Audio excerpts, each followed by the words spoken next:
ধর্ষকের মৃত্যুর আগে ধর্ষী তাকে মৃত্যুবরণ করতে হয়। এটা হচ্ছে আমাদের সোনার বাংলাদেশ। একজন ধর্ষকের জীবনের মূল্যটা এত বেশি যে তাকে ফাঁসির মঞ্চে দাঁড় করা যাবে না। আমরা বাংলাদেশে কয়জন ধর্ষকের নাম জানি যাকে কঠোর থেকে কঠোরতম শাস্তি দেওয়া হয়েছে, যাকে ফাঁসির মঞ্চে দাঁড় করা হয়েছে? আমরা কি আদৌ কেউ জানি না। অথচ আমরা কতগুলো যারা ধর্ষিত হয়েছে তাদের নাম জানি। অনেক বড় এই লিস্ট, আসলে অনেক বড়, বলে শেষ করা যাবে না। কুমিল্লার তনু, মাগুরার আসিয়া, 2 দিন আগেও কিশোরগঞ্জে 8ম শ্রেণীর একটি ছাত্রীকে বাসা থেকে তুলে নিয়ে ধর্ষণ করা হচ্ছে। বাবার হাতে মেয়ে ধর্ষিত হচ্ছে, ভাইয়ের হাতে বোন ধর্ষিত হচ্ছে। আমরা আসলে নিরাপদটা কোথায়? আমার মনে হচ্ছে আমরা যেন আইয়ামে জাহেলিয়া যুগে চলে গিয়েছি। মাঝে মধ্যে মনে হয় এর থেকেও খারাপ সময় আছি আমরা, কারণ ওই যুগে মেয়েরা অ্যাটলিস্ট সম্মান নিয়ে মৃত্যুবরণ করতে পারতো। জন্মের পরপর জ্যান্ত মাটিতে পুঁতে দেওয়া হতো, আর আমাদের ধর্ষণ করে নির্মম ভাবে তারপর মৃত্যুবরণ করতে হচ্ছে। যদি সরকার আমাদের ওই নিরাপত্তা নাই দিতে পারে, তাহলে সরকারের কাছে আমাদের অনুরোধ, আমাদের জ্যান্ত মাটিতে পুঁতে দেখ। আমরা বেঁচে থাকতে চাই না, আমরা সম্মান নিয়ে মৃত্যুবরণ করতে চাই।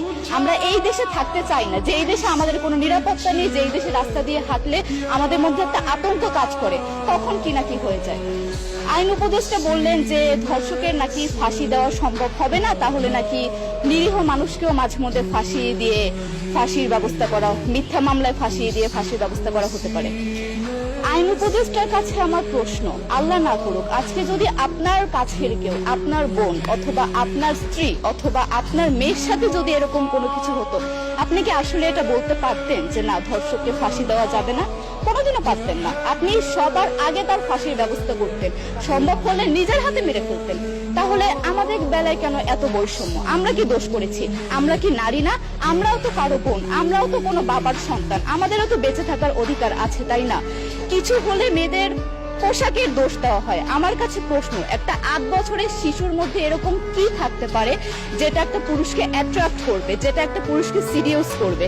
সেরকম হলে আসলে ধর্ষণ করা হতো সবসময় প্রাপ্তবয়স্ক মহিলাকে। কিন্তু আমরা আসলে পরিসংখ্যান গবেষণা করলে দেখতে পারি যে ধর্ষক সবচেয়ে বেশি করা হচ্ছে শিশুদেরকে, কিশোরীদের সবচেয়ে বেশি ধর্ষণ করা হচ্ছে। দৃষ্টিভঙ্গি পরিবর্তন করুন, চিন্তা ভাবনা পরিবর্তন করুন, ধর্ষকদের আইনের আওতায় আনুন।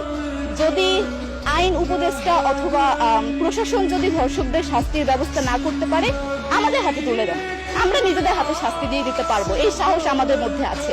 বেঁচে থাকার জন্য আমাদের যতটা কঠিন হতে হবে, আমরা কঠিন হওয়ার জন্য প্রস্তুত আছি। আমরা ফাঁসি চাই, ধর্ষকদের কঠোর থেকে কঠোরতম শাস্তি চাই।